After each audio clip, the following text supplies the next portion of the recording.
Dari 3 sumber tersebut, dengan menggunakan pendekatan dari masing-masing pribadi tokohnya, Wali Songo ternyata berjumlah lebih dari 9 orang.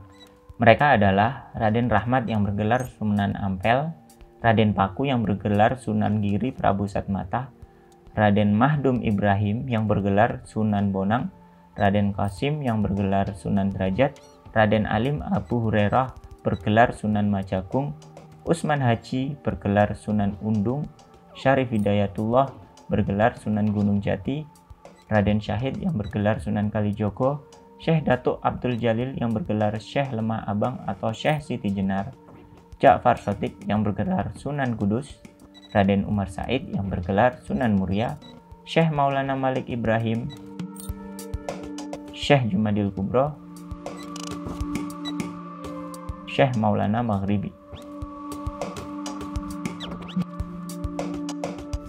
Gelar Sunan atau Susuhunan diambil dari kata suhun, kasuhun, sinuhun, yang dalam bahasa Jawa kuno memiliki arti menjunjung dan menghormati. Dalam Islam, guru suci disebut sebagai mursyid yang memiliki kewenangan dalam melakukan upacara penyucian yang disebut baiat. Untuk selanjutnya, tokoh Wali Songo yang dimaksud dalam video ini adalah Sunan Gresik, Sunan Ampel, Sunan Bonang, Sunan Derajat, Sunan Giri, Sunan Gunung Jati, Sunan Kudus, Sunan Kalijogo, dan Sunan Muria. Karena beberapa tokoh ini merupakan tokoh yang cukup familiar di tanah Jawa. Dari beberapa sumber yang ada, Ruang Ketik belum menemukan tulisan yang menjelaskan siapakah yang pertama kali memunculkan dan mengenalkan istilah Wali Songo pada masyarakat Jawa. Namun, kesimpulan Ruang Ketik pribadi, Wali Songo muncul dari masyarakat Jawa sendiri kala itu.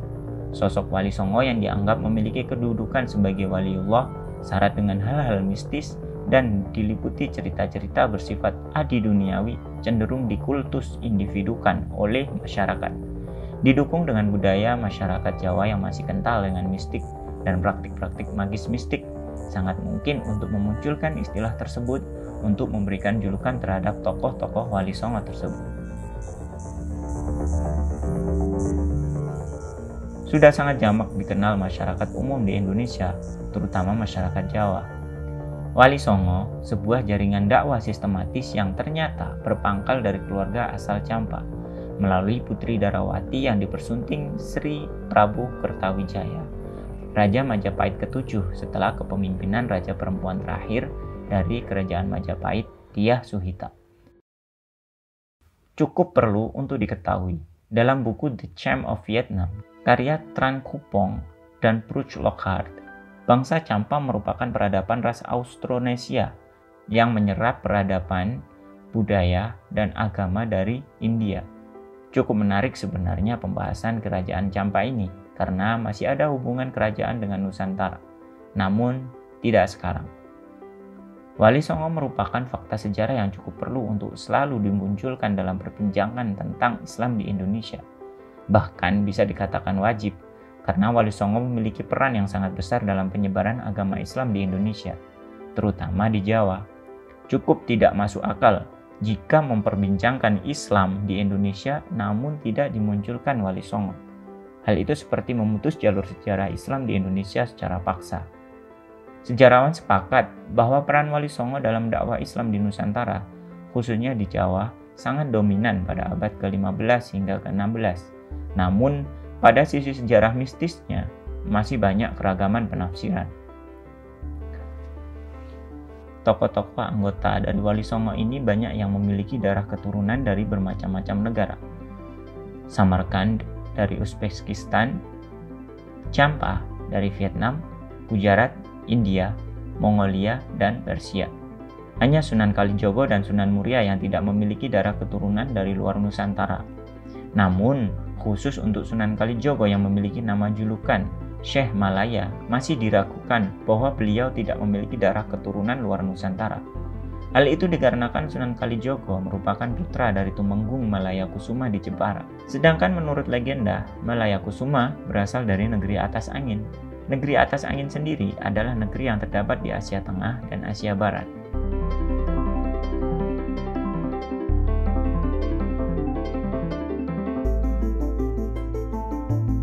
Adanya pengaruh budaya Hindu-Buddha dan tradisi keagamaan Muslim Campa Didukung dengan prinsip dakwah al-muhafadzah alal qadimi sholih wal aqtu bil jadidil aslah, yang memiliki maksud menjaga atau memelihara hal-hal lama yang baik dan mengambil atau membuat hal-hal baru yang dipandang lebih baik.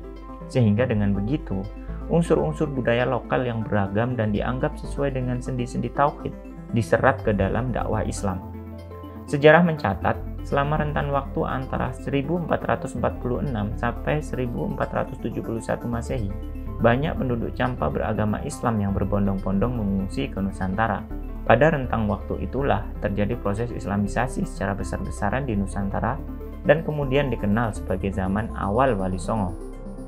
Dakwah Wali Songo dilakukan dengan melalui jaringan kekeluargaan yang terkoordinasi, menyampaikan ajaran Islam melalui pendekatan sosiokultural religius, yaitu lewat pembauran dan penyesuaian dengan budaya dan tradisi keagamaan yang sudah ada di Nusantara.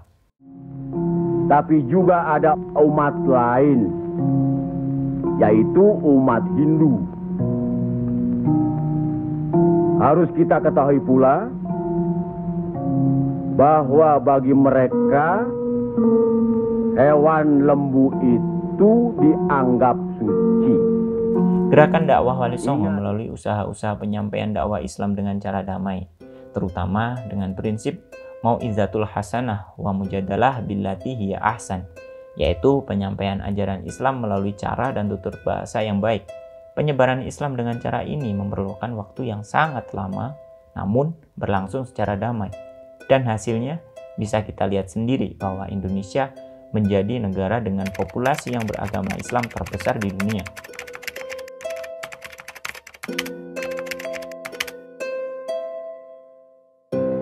Dalam primbon milik Profesor Kiai Haji R. Muhammad Adnan, disebutkan tugas-tugas tokoh-tokoh Wali Songo dalam mengubah dan menyesuaikan tatanan nilai-nilai dan sistem sosial budaya masyarakat.